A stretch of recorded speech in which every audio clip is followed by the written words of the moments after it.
Good afternoon, everyone. I hope everyone is doing well. Welcome to GenX, a show about how to survive the pandemic. I'd like to my name is Sensei. I'd like to introduce you quickly to my partner, Master Roshi. Master Roshi. Um, Today, we've covered some certain topics of how to best help folks deal with this difficult times that we're going through, this quarantine, this pandemic. And we left off with interview preparation last time. So we're going to go ahead and continue how to properly uh, interview. What are some of the strategies that you can use in order to prepare for an actual interview? People think that an interview is just a conversation between two people. And Master Roshi, it's not. It's a lot more than that. Yes, it is an opportunity to sell yourself.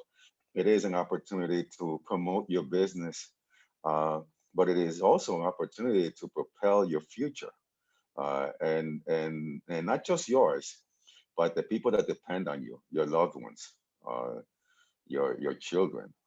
So what we're going to discuss is some of the expectations that may occur, that does occur during the interview, some of the employer fears that an employer encounters whenever they're looking into making a hiring decision, some red flags that we need to be aware of to not exhibit that behavior, and utilizing the employer's language, uh, how to best use the language.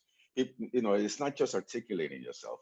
It's a little bit more than that, as well as body language and some communication tips to further assist you in this journey, ladies and gentlemen. So, Master Roshi, when we're getting ready for an interview, um, what do you think is what's your expectation when you're going into an interview, Master Roshi? I think the expectations are high because you are looking at a very big. It the way I would put it is just the expectations are really high. You expect a lot out of the employer, and the employer is expecting a lot out of you. But at the same time, I think that's what gets people a lot very nervous because to an extent they almost feel like they don't know what they're walking into. And yeah, there's a little bit of mystery there, right? That's always going to happen no matter what. You just can't predict exactly how it's going to go. But the key thing, going back to what we're doing and the whole purpose of this, is just preparation. Once you've learned the preparation and you've learned the strategies, I think it just gives you that arsenal, that ammunition that you need so that you can almost, for the most part, most people, it's not going to be perfect. It's not going to be like a 10 out of 10 most times. But if you can get to that 9.5, just above the competition, I think that's all you need to get you, just through that final door, to landing the job. So I think specifically in terms of expectations, obviously it's your best. You're giving the employer your best, and in return, you're expecting the best out of the employer, right? So it comes down to a certain aspect of respect, right? You have to respect their time, they have to respect your time. So it's a two-way street. I almost see it. There's just a lot to it, Sensei. So we'll get into it, but on a basic level, I think those are some of the things. Unless there's something you want to add. No, no, absolutely, Mr. Roshi. So expectation is absolutely is very high on both ends. So because expectation is very high, I need to make sure that I convey some of that expectation. I need to sell that expectation because you're absolutely right. It is very high. And the employer needs to sell it too. Because if they come in with low energy, they come in being a little bit, if they come in with agitated attitude, then perhaps this may not be the right place for me to work. So absolutely, expectation. is one of those key components. And considering that nowadays, especially nowadays more than ever, um, it's becoming more and more difficult for two people to meet, to talk, two strangers to speak. We have gotten so used to texting, so used to the social media, that now when it comes to actually having a face-to-face conversation with someone, it can be quite challenging. It can even be challenging just to have a conversation over the phone. You might call somebody out of the blue, a friend, and that person might seem a little bit, uneasy talking to you because they would have preferred a text. So because we're living in such different times, um, the level of preparation, it has to be higher, so that way, by having a higher level of preparation, you can have a higher level of confidence uh, in the process. So now, you know, you have two people that have never met before from two different lifestyles, okay, perhaps two different countries, two different genders, two different age groups, two different cultures, and now they're in a room, and now they're supposed to get along. How do you get along with someone that you never met and who is so different than you? And the way you get along is by focusing on the things that you do have in common. And what you do have in common is job performance. That's what you have in common, job performance. So your goal is to let them know that you can outperform the competition. All right. Now you normally will have for entry level position, or even for a little bit more senior position, anywhere between half an hour to an hour. Now you once you go into the senior managerial roles and director roles, it can be anywhere between 2 and 4 and 6 hours, depending, because you need to get into a little bit more depth into the character or the decision making process of the individuals to see if they're going to be able to do well in this environment. But for other folks, anywhere between half an hour to an hour. So what does that mean? That means that in that short amount of time, Master Roshi, all right, time is real estate at that moment. That means that everything that you say will be weighed out with everything that you do to see whether you make the right match. So because of that, I need to have a high level of preparation, so that way I can convey the positive message about my personality and about my skill sets. Now, Master Roshi, okay, let me ask you this, okay? Have you ever gone to a store and you're looking into dropping a couple of $100 or maybe a couple of thousands, and the salesman or the salesperson seems nervous, seems like they're stressed. They say they'll be right back, and they don't come back. They don't come right back. They let you waiting. So they're conveying certain behavior that perhaps to you may not necessarily say, you're a true professional. That behavior has nothing to do with the product. But will you still buy that product due to that behavior? No, because it's a reflection of who the company is, right? These are the people that they're hiring. And if these are the type of people that are not professional, they don't value your time, or they're taking too much of your time, or they don't know what they're talking about, then it's a bad reflection on them, you know. And I do my best to try to let whoever is above that person know. It's difficult to have that one-on-one conversation with people, and I think even at the interview itself, to let them know, hey, these are the things that you may be not the best in, you know, and that's a hard sort of conversation to have. And I think that's one of the reasons why I think so many people fail Master Sensei at the interview, is that they get there and they don't realize what they're doing wrong, right? And they think that they're doing it right. And I think we've had many times where you and I have spoken about these things, and that's happened, with your students, that they go, they think one thing is gonna happen, and they just bomb it. for whatever variety of reasons it could be. But to answer your question, I mean, I could remember a specific example when I was trying to buy the car that I have, and I went to a dealership. It was busy, busy. It was a Saturday. It was the worst day you could ever go. I wouldn't recommend anybody go on the weekend to buy a car. And when I got there, the guy was just, he just seemed really not anxious, but just frazzled because he had so many people, so much volume to work with. And I brought my wife with me, and she's a great negotiator, which is one of the topics that we'll get into hopefully eventually, as part of the interview, sort of, techniques. And he didn't want to budge, you know. He didn't even want to negotiate or work with us. He was dead set on the price. And we were ready to buy the car that day, you know? And so we walked away, and he didn't even try to come up later and offer us, any sort of olive branch or anything to try to work with us. So, yeah, that was a bad reflection. I didn't like the whole way it went. Typically when I encounter salespeople on the other side of the table, they're very friendly. They're willing to work with you.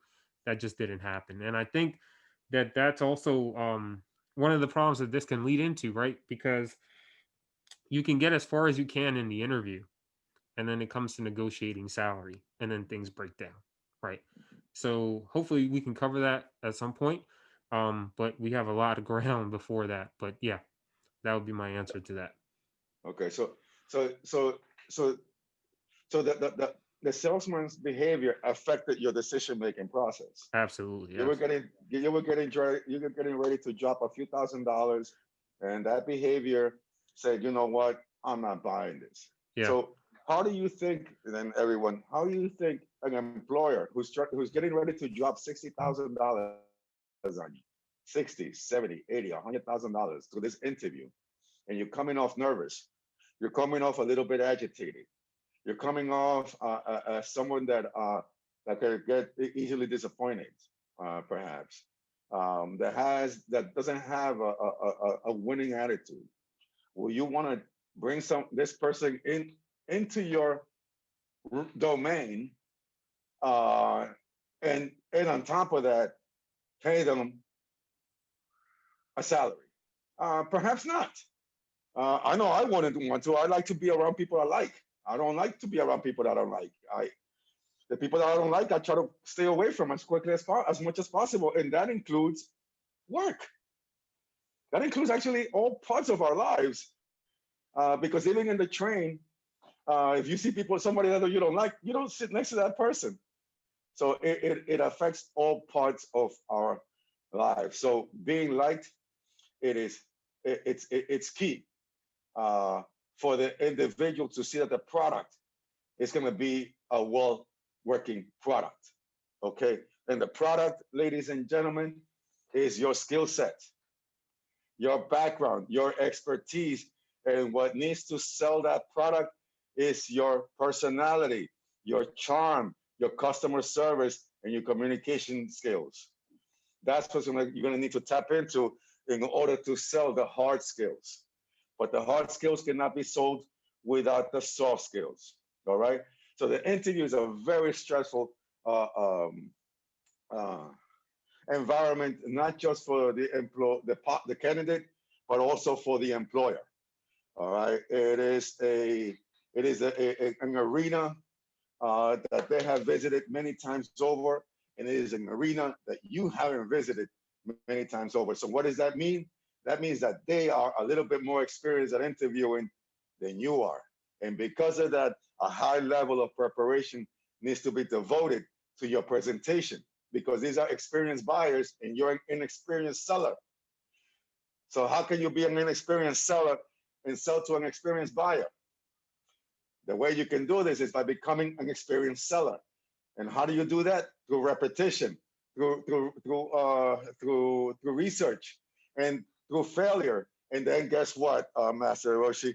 Doing it again, because you have to put in your reps to get better at something.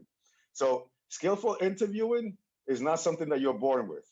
Skillful interviewing is something that you learn.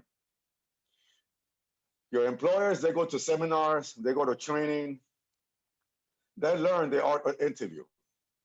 Us, we don't. We only learn it when we need a job, and then we forget it once we land it.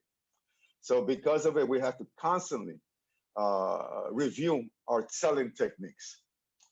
All right. So the employee that's going to be employed is going to be the ones who successful markets themselves during the interview. So you need to have a great understanding of a well-structured interview environment. All right. Well-planned interviews is what's going to get you ahead at the end of the day. All right. And remember that most interviewers, although they're looking for hard skills because it's important, the most important component is going to be the soft skill. Because through the soft skill is how I'm going to take you under my wing and teach you things.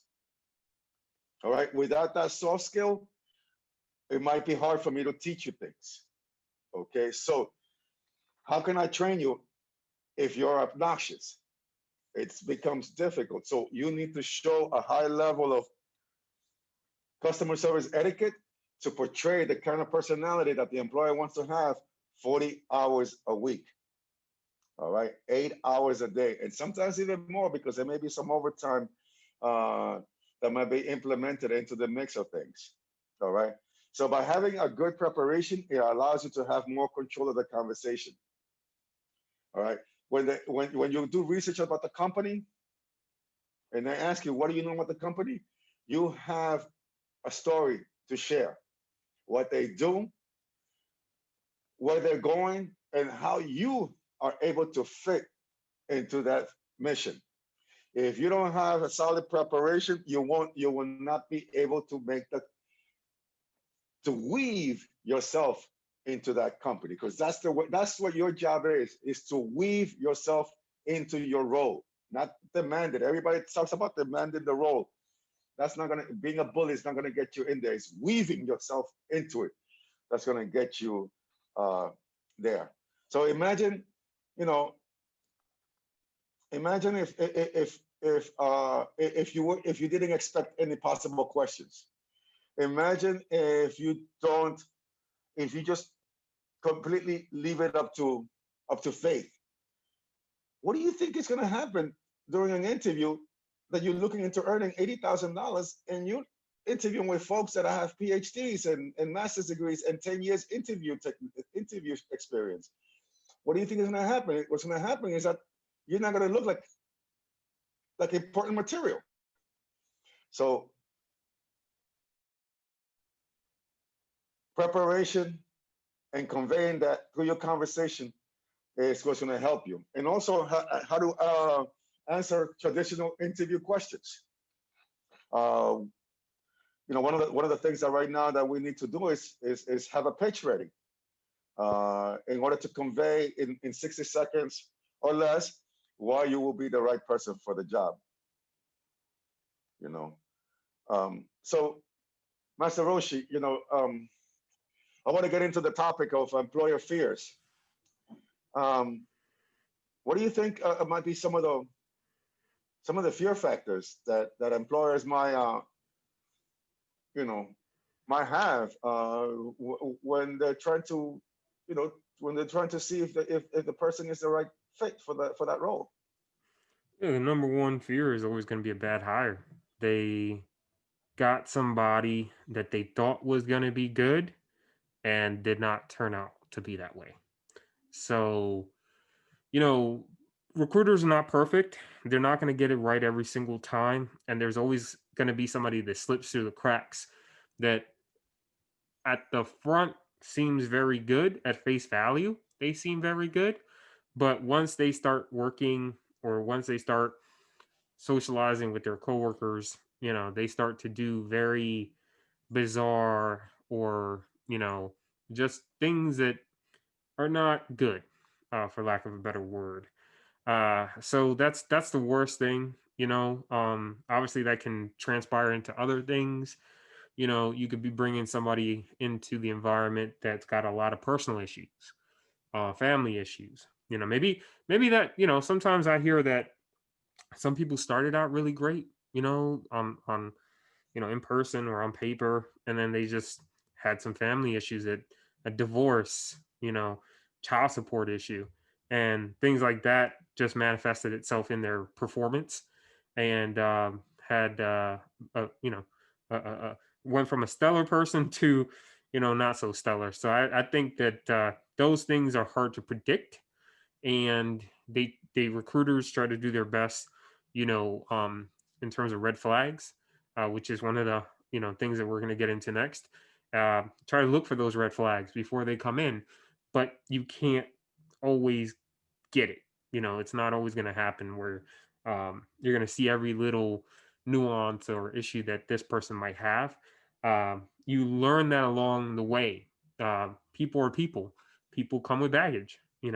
Sometimes less baggage than other people, and unfortunately, some of that is reflected in their performance. Some people can do a good job of managing that while they're working, and those are the people that employers are looking for. In terms of other fears, I would think as far as what employers could see is that I mean you run the gamut. You can have somebody that comes in, right, and they're great for 5 months, and then guess what? They find a better job. I think that's one of the number two fears, is that you get somebody, they're only temporary, they weren't looking to get comfortable, they were just looking for something for now, and then go somewhere else. I think that's one of the other, common fears that recruiters have, is that they put this investment up front for you, and then you go somewhere else. Mhm.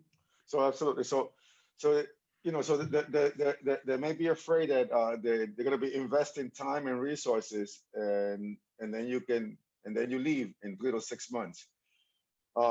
Also, it can be the fact that you might be someone that's chronically late. Um, you might be someone that's rude. Have you ever worked with rude people? It's hard to work with rude people. I've done it. Still work with rude people. Yes. Okay. Yes. And so even though the employer tries to be their best gatekeeper, people still slip through. So imagine if they're not gatekeepers. Imagine the kind of people that we might have. It will be like the wild, wild west in the office. So we need a gatekeeper. So that some of the fears can be, they're going to hire the wrong person, someone who misrepresented themselves. Um, they lied about their degrees, they lied about their experience, they just lied.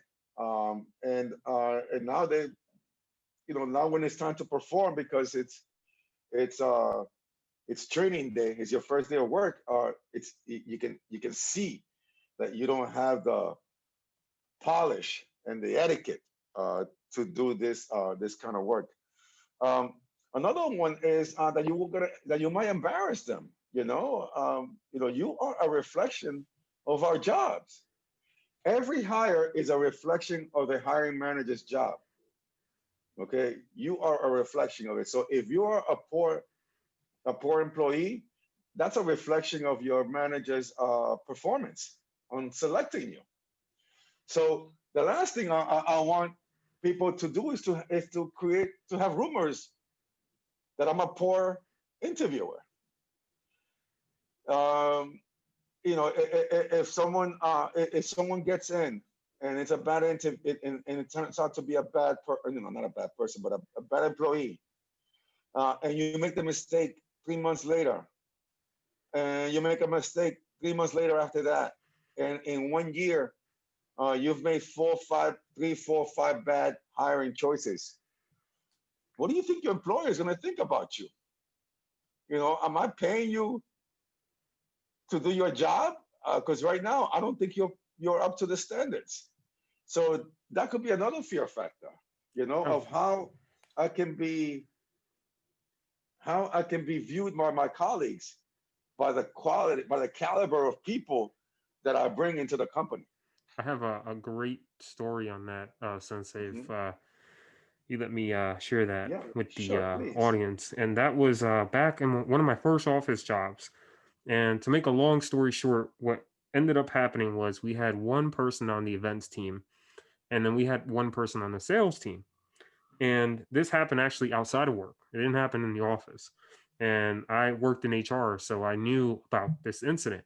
And basically, what happened was the salesperson, top salesperson, said something unsavory to the events person, and she was a woman. I'm not sure if it was sort of anything related with, having to be a man or woman, but she punched him. She punched him in the face. And I saw the HR people, going somewhere, and I said, "Hey, where are you going?" And they say, this is what happened, and we're gonna have to let her go. And this was at a bar or something. This was outside of work, but again, an embarrassing incident, bad reflection on the company. Obviously, if they decide to keep this person on, so they can't do that. And up until that point, everything was fine. There was no issues. People were getting along. It could have been alcohol that spawned something that shouldn't have been said. You just don't know. But things are like this are an example of what you're talking about. No, absolutely. And that's happened to. I've had quite of those stories as well in my life, and that and I'm glad that you mentioned that, because some people think that that happened outside of work. It doesn't matter. No, it matters. You're working with the people. This happened with the people that you work with. So it's just like being in the office. Even if there's alcohol involved, and even if it's after 5, it's still an extension of your work area, of your desk, basically. So you need to keep it clean. Uh, and this is why I try to avoid those kind of events. Not that I don't participate, I do. I think it's a fun way to release stress. But you have to be consciously aware of the words that you choose and the behavior that you exhibit. When I myself start getting a little bit too comfortable, I leave, because that means that I'm losing ground because I'm getting too comfortable, and I'm starting to think that the people that I work with are my friends, and the people that I work with, I can be friendly with, but they're not my friends. I am not going to share deep, dark secrets with these folks. And sometimes alcohol might you might want to share. It kind of like sort of like what's that called? It relaxes your protective walls, and you start sharing. And this person might be your friend today, but tomorrow you might have a fallout, and this person may not want you in the office, and they may want to share what you share with them.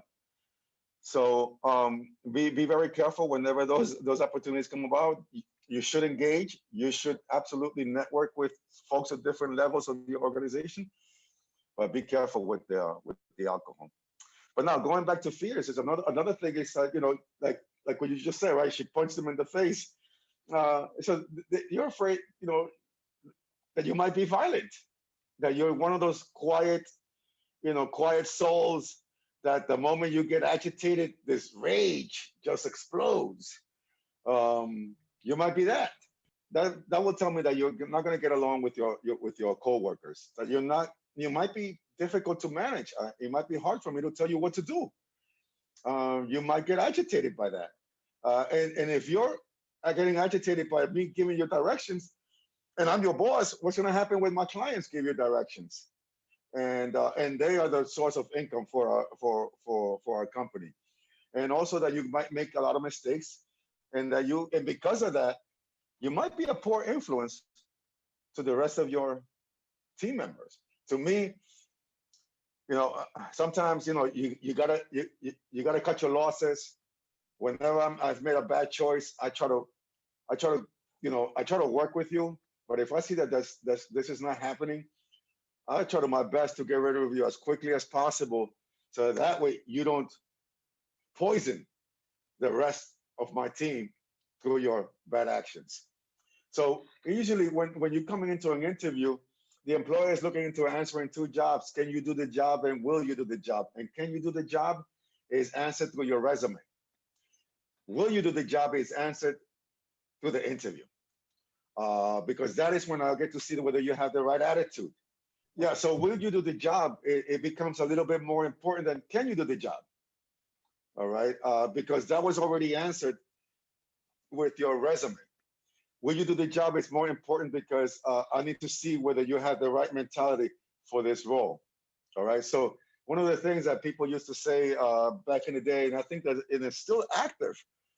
A lot of people don't hear this anymore, but it's still key in the hiring decisions. Uh, Train for skills, hire for attitude. So I even if you lack a skill set, but you have the right attitude, I may still want to hire you because I can teach you the skill, but I can't teach you a good attitude. That's so hard to teach. If the way the employer sees it, if your parents couldn't help you, I can't help you. That's the bottom line. So because we have to understand the employer fears, what do you think is going to be our job, Master Roshi? If the employer has fears about bringing the wrong person in, what do you think is going to be your role at that moment, Master Roshi? In terms of like a colleague, you mean, or what role No, do you mean specifically? in terms to you walking into the interview, the employer is afraid. The employer is afraid of you being the wrong candidate. Okay, I got you. What is your job as a potential candidate in this role? It's really simple. The role is to put their fears, rest their fears aside. That's basically what the role is of the interviewee that's coming in. And, there's a host of ways that you do that, but basically it's making sure that you address all the concerns that they have about you. Like you said, in terms of attitude, that's something that you just have to have off the back. You just got to have the right attitude off the back, and then they'll train you for skills later. You know, so they're hiring you for attitude. I see that time and time again. I was on the side of the recruiter, and on the side of the interviewee, so I know what those two are and what they look for, and also what you look for. You know, but they have the leverage. You don't, right? They're the ones with the money bag, sitting behind them, and in order to get to that, you have to get through them, right? But of course, it's more than just money. But like you said, they're the gatekeeper. So it's really important that you can put those fears aside for them, and not to fake it, not to be a fake person. I think that's one of the things I see common too, is that people try to not be themselves, and it just doesn't work. It's only going to last for so long. That facade is going to go away. You might be nice and everything up in the interview, but then after that, once you get past that and people change, it's only a matter of time, before you part ways. Hmm. So you hit just a component that I wanted you to hit, and it was perfect, Master Roshi. Is if no understanding that the employer is afraid, all right, then that means that your job is to put those fears aside, put those fears at ease. So one of the biggest one of the biggest fear factors right now, Master Roshi, is punctuality and time management. All right. For some reason, we have the best transportations, we have the best technologies, and somehow we're still managed to be late. Um, so understanding that, then your role is, guess what? Something as simple as being 15 minutes early. You coming in 15 minutes early, you're putting the fear of you lacking time management skills or you not being punctual out the gate. That's no longer a fear. But I might still have other fears. Now, then my next fear might be that you might be rude to my customers. So what do I need to do? Maybe act a little standoffish. Maybe make you a little bit uncomfortable during the interview. Not because I'm arrogant and I'm rude. It's just that I want to see your level of pressure. You say you work well under pressure. I'm adding a little bit of pressure during this interview for me to see how well you're able to handle this. And if I see that right now you're telling me that you work well under pressure, but your actions don't display that, then there's a conflict in my decision making process. And when there's a conflict in my decision making process, I will not make a deal. Have you ever bought anything, Master Roshi, with a doubt? I highly doubt it. Once there was a doubt in there, you most likely, you know what, I don't want to deal with this. Let me go somewhere else, so that way the doubt can be put at ease somewhere else. All right. So your vocabulary,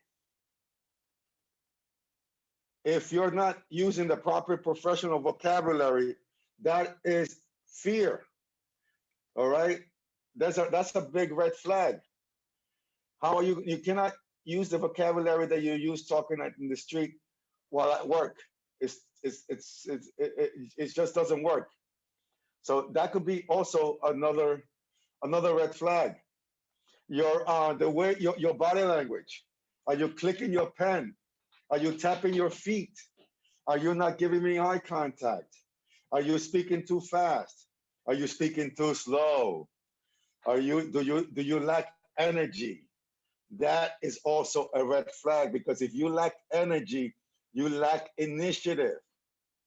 People say, "Oh no, I'm a leader," but if you lack energy, it doesn't allow me to see you leading people, because leading people feed the energy off from you. And if you lack the energy, how can you lead people? So that can also be a red flag. Another one, Masaroshi, is when have you ever encountered folks who took bad about their past employers? Yeah, I can't remember specific instances, but yeah, I've heard, mumbles and grumbles of people saying certain things. And, it's bad because like it puts biases in your head, if you're interested in that company. Like, let's say maybe you want to move, make a lateral move or upward move, maybe you want to work at Coca-Cola, but you've heard bad things about that. Having those goes back to fears, right? So employee or potential employee fears. The employee has certain bad, negative views of the company, based upon who he's spoken to, and that can have a negative impact on the interview. So, it there's so many different ways that it can sort of go, with things like that. Bad things being said about companies. Yeah, but like for what I was trying to say, Master Roche, is you know, so when I used to interview folks, right, and so just the same way that like you were in the recruiter side, and then you were in the employee side. I was also the same way, because I was been a manager, and also I have not been a manager. So I've been on both ends, being the interviewee and the interviewer. Okay, so there was a time when I managed a lot of people, and I like to say that I was liked by most. Okay, but perhaps I wasn't, because we're human beings, and not everyone likes each other. This isn't Alice in Wonderland. Okay, this is real. This is reality. Um, but if an employer tells me, sorry, if a possible candidate tells me, "Hey, Sensei, I didn't like working at ABC because I found my boss to have he showed favoritism to certain people. He was always rude to me. I don't know why. He would always pick on me. Um, he he was not flexible whenever I needed to do whatever." Wow. It sounds it sounds like this person was a horrible person, right? And you were the victim, right? However, I understand that we live in a society that we're supposed to, treat everyone equal across the board.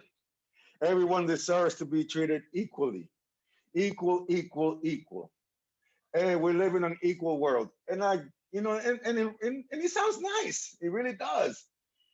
But I'm sorry, Master Roshi, I will not treat my best employees as my, or better yet, my high performance employees the same way I would treat my low performance employees.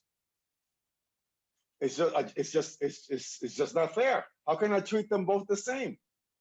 It's not nice.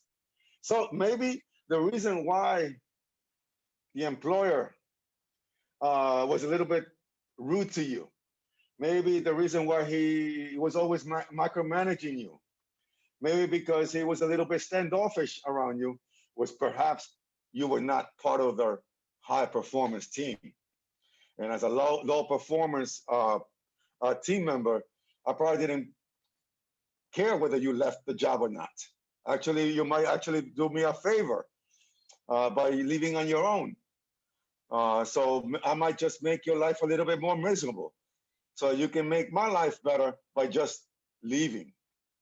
All right. So be very careful on shedding negative light to the employer, to your past employers, because your present employer has his employer hat on, and they're going to see everything through the looking glass of an employer. Another one also can be poor personal appearance. You go into an interview, you're trying to make 60, 80,000, $100,000, and you look like you're making 15,000. It doesn't work that way. You have to generate. If you're going for an $80,000 job, you need to be dressed like you're going for a $100,000 job. That way, and act like you're $100,000 material. So that way, I feel like I'm getting a deal. But if you're going in for an $80,000 job, but you're representing 50 or 40, I feel like you're trying to take advantage of me. All right, you see how that works? So you need to try to, reach for a higher ground, so that way they can see you where you want to be seen. It's not here. Don't go here, because once you walk in, they'll see you here. Go here, so when you walk in, you're right where you want it to be. All right. So showing energy, show enthusiasm. All right. Don't badmouth your past employers. Don't give vague answers. Give answers with a story.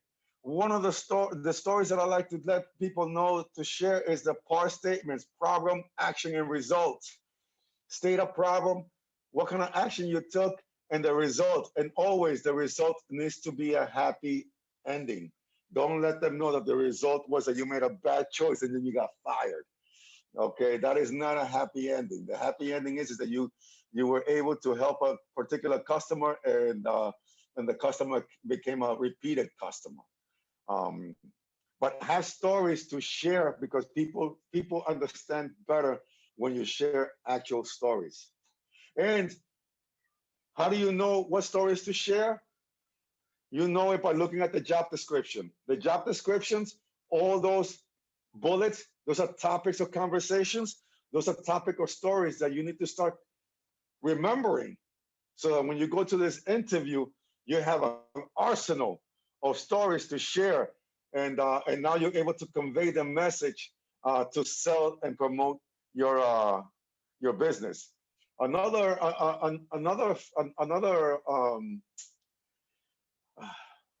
another red flag is also not making eye contact. Masaroshi, people sometimes, I get it. We're because we're getting away from the personal touch due to our digital devices. We don't even know how to make eye contact anymore. It's becoming difficult to make eye contact. Now, So now these folks who may not have a lot of experience making eye contact, now they are told to go into these interviews and make eye contact when they're not accustomed to doing so because of their cultural backgrounds, or maybe just it's just not in their nature. Now what they do is they stare because they're thinking so much about keeping eye contact that now all they're doing is staring. So break eye contact, look away, and bring it back. Don't look away and stay and shift your focus. No, look away and come back to the focus of uh, of selling yourself. That's what you're looking into doing, you know. And in every interview, or sorry, but in every minute of that interview, it is your job to use it wisely.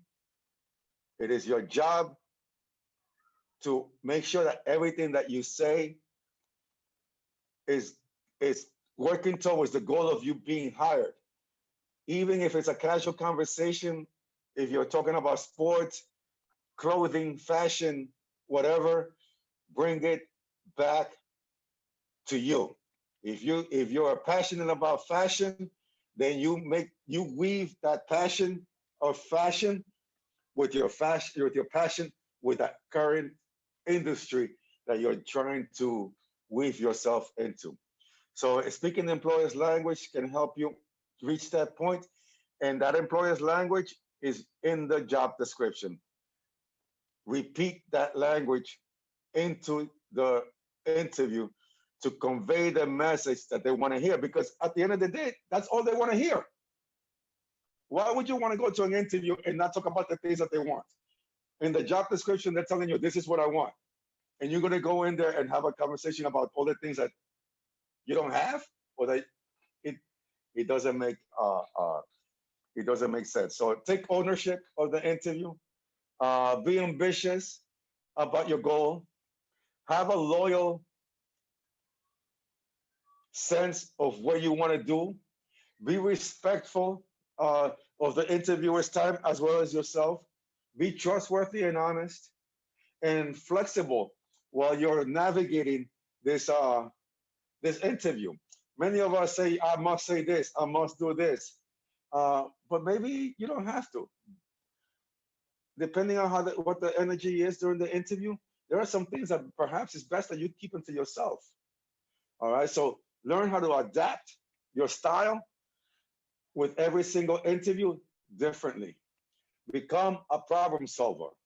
And one of the key components I think is be personable and customer service friendly, because that is what's going to convey that you're going to be a right addition to the role. Another great thing that we need to keep into consideration, Master Roshi, is your body language. Do you think body language has a role in this interview preparation or in the interview process? Yeah, I would say so. I'd take it a step further back when you were talking about employers' language. And I try to put myself in those shoes to see where I'm lacking. What did I do throughout my interviews? What have I done that I could have done better? And I think one of the problems that a lot of people have, especially the ones that are shy, is that they've never had exposure to different activities that help them get out of their shell and be that confident person. And so it's hard to tell people, just be confident, you know, if they've never been confident. How do you actually do that? Some suggestions I would give is go out of your comfort zone and go do things that you normally don't do.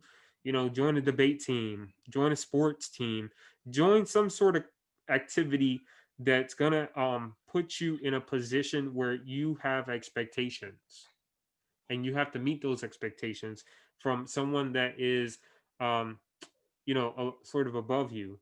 And then that way you know what you have to do in order to perform. If you've never had an opportunity to perform, you're not going to perform because you don't know what's required unless you have some sort of miracle properties that most people don't. It comes with uh, practice. It comes with experience. It comes with opportunity. In terms of body language, Sensei, what I would say is that's a big part of it. You can't have one without the other. You can't understand people's body language unless you've had experiences, social experiences. You dance. You have had many opportunities, and through work and through life, and all these um things where you've had exposure to people, and you can read people, and you can understand people, and you know things that they do before they do it, right? You can just look at a person, one of your students, and say, this person doesn't have great body language, when it comes to doing this.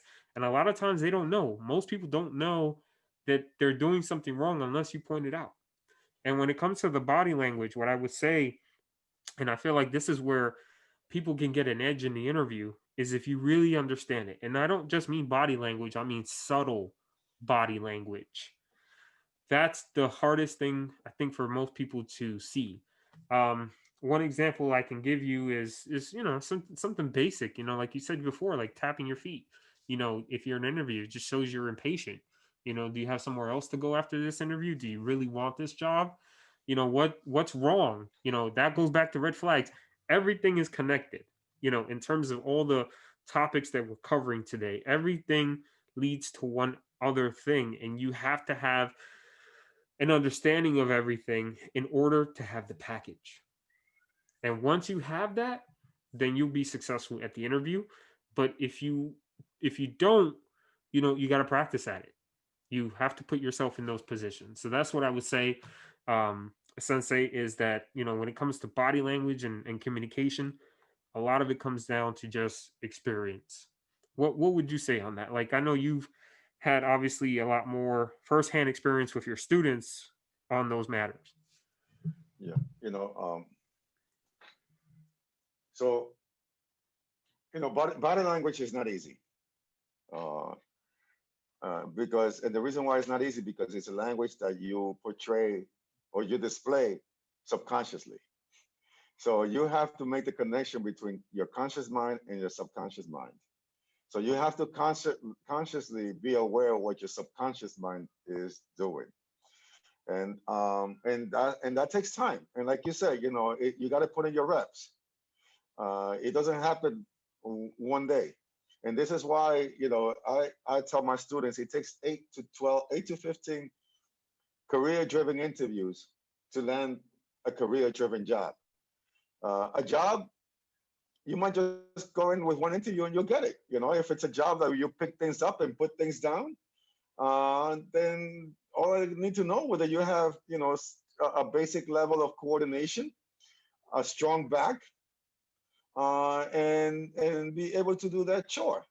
But if you're going to be working with a high level of professionals that need a high level of assistance and care, then I need to make sure that you have that you display the appropriate verbal language complemented with the right body language.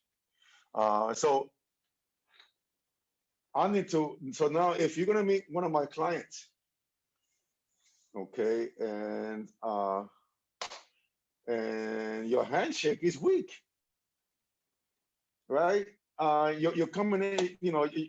Let's say you're going to be the rep of our company, our account rep, our account sales rep, and you're coming in and your handshake is weak. How can I feel comfortable that by you giving me a weak handshake, that you're going to go out there and give me a strong handshake? Because people always say this, Master Roshi, oh, I will never do that during the interview. And yes, the way you are, the way you display, that whatever you do, so the way you do anything is the way you do everything. I heard that quote about 2-3 years ago, and I kind of didn't understand it, but throughout time, I'm starting to see that there's a strong connection in that quote, and it's true. The way you do anything is the way you do everything. The way you start your day is the way you end your day. The way you treat your friends is the way you treat your wife is the way you treat your friends, the way you treat your children. Everything is correlated with each other.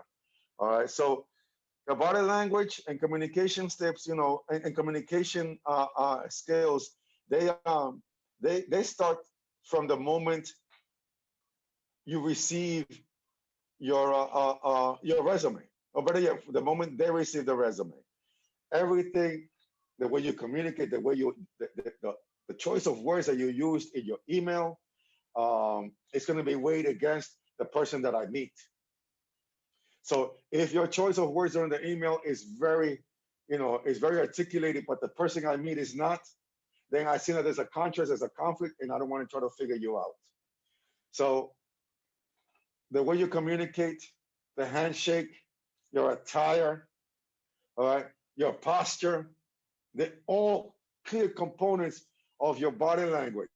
And whatever you display in your body language is going to be what I subconsciously see you as. All right, if you're sitting there slouch with poor posture and looking unattentive and maybe even agitated, perhaps I may not think that you are a friendly, ongoing, charming person that you said you were.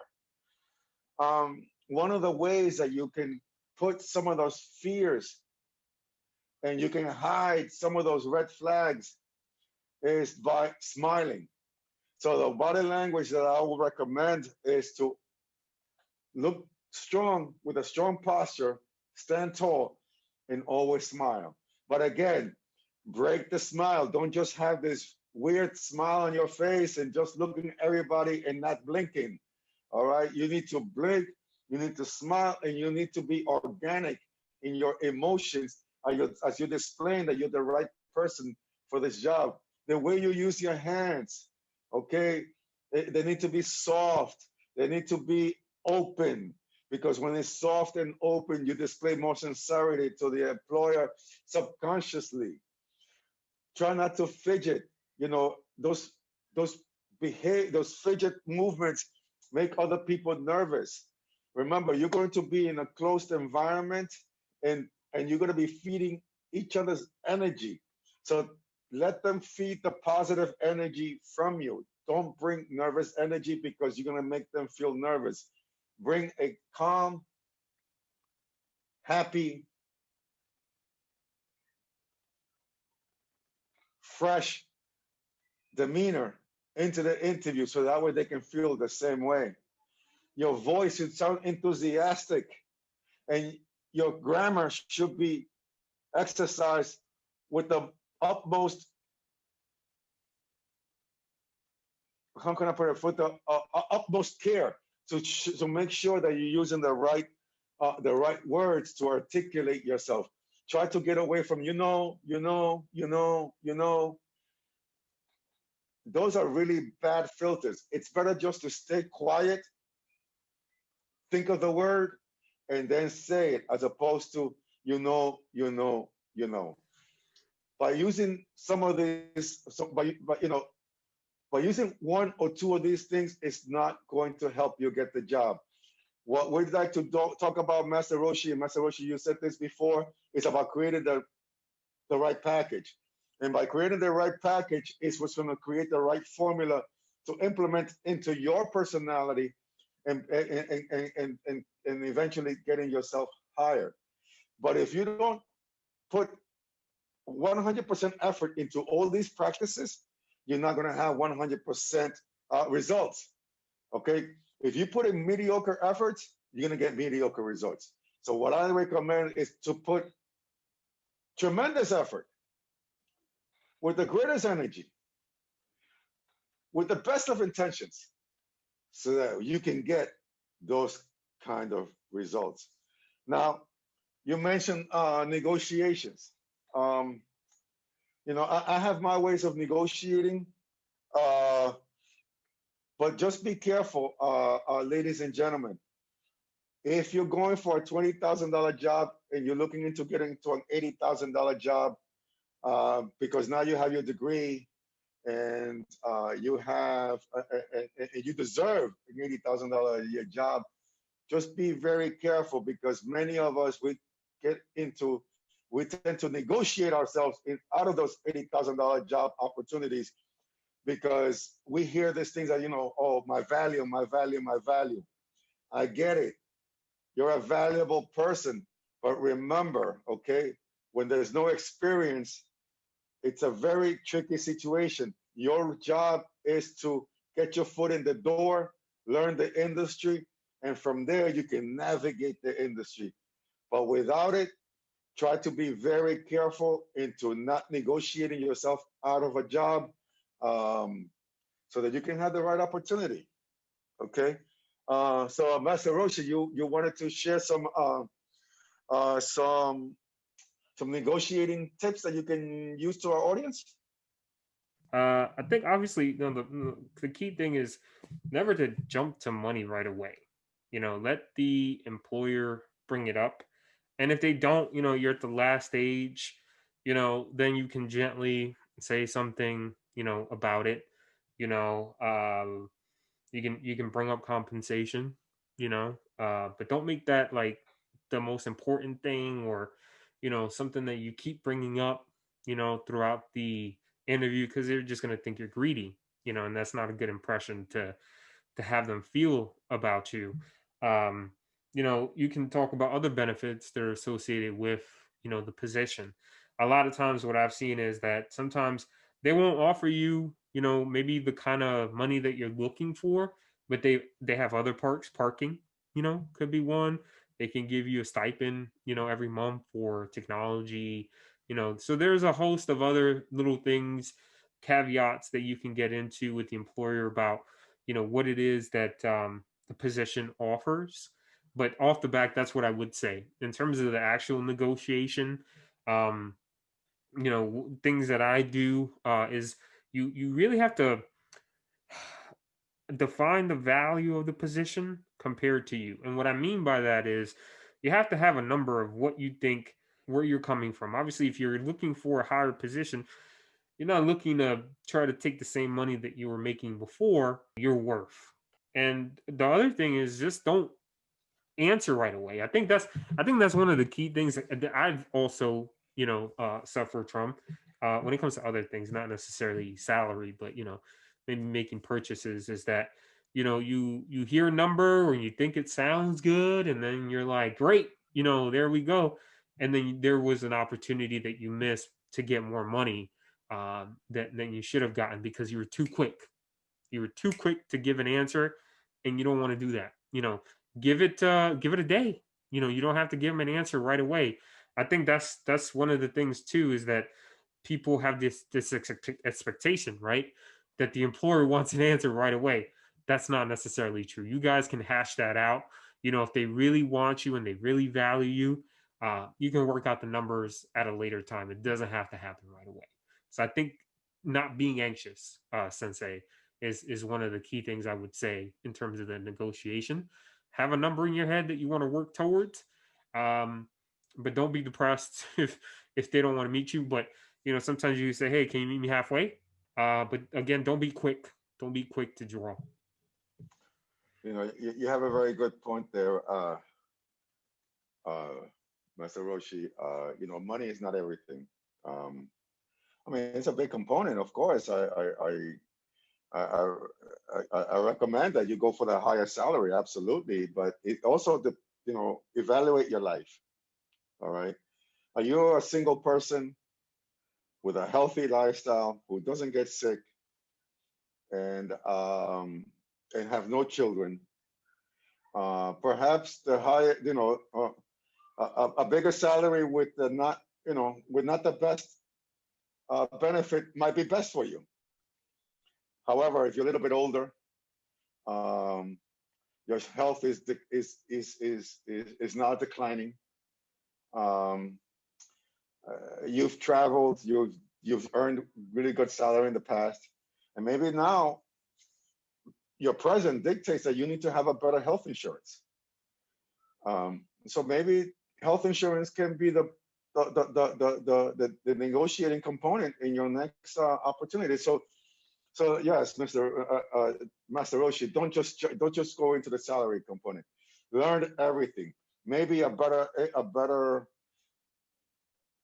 insurance might be better for you. Maybe the fact that now you may have family in other parts of the world, and you need extra vacation time to go and visit them. That can be another salary, another component for you to negotiate. You might be able to negotiate yourself into two more weeks of salary, 2 more weeks of pay, or but yeah, two more weeks of vacation. I've done that. I've done that where I walked into my role. I remember my role was to walk in my level at the company. I was walking in with 4 weeks vacation, uh, and I was able to negotiate six because I didn't get the kind of money that I wanted, but I got 2 weeks more. So always be flexible, always be adaptable. Of course, if this doesn't suit you well, then you don't have to accept it. But absolutely, I recommend that you take all the information in, that you don't give a quick answer. Maybe talk about it with your husband, with your wife, with your other half, and see what works best for you, for the both of you. Okay, so right now we're gonna end it here, ladies and gentlemen. I think that we were able to cover a lot of ground. I think we have more ground to cover, and I would like to have a session two to this episode, so that we can continue to give you more tips on how to successfully interview for your next career. So, folks, what are you doing now? What are you doing now in order to prepare yourself to your next career path? And thank you.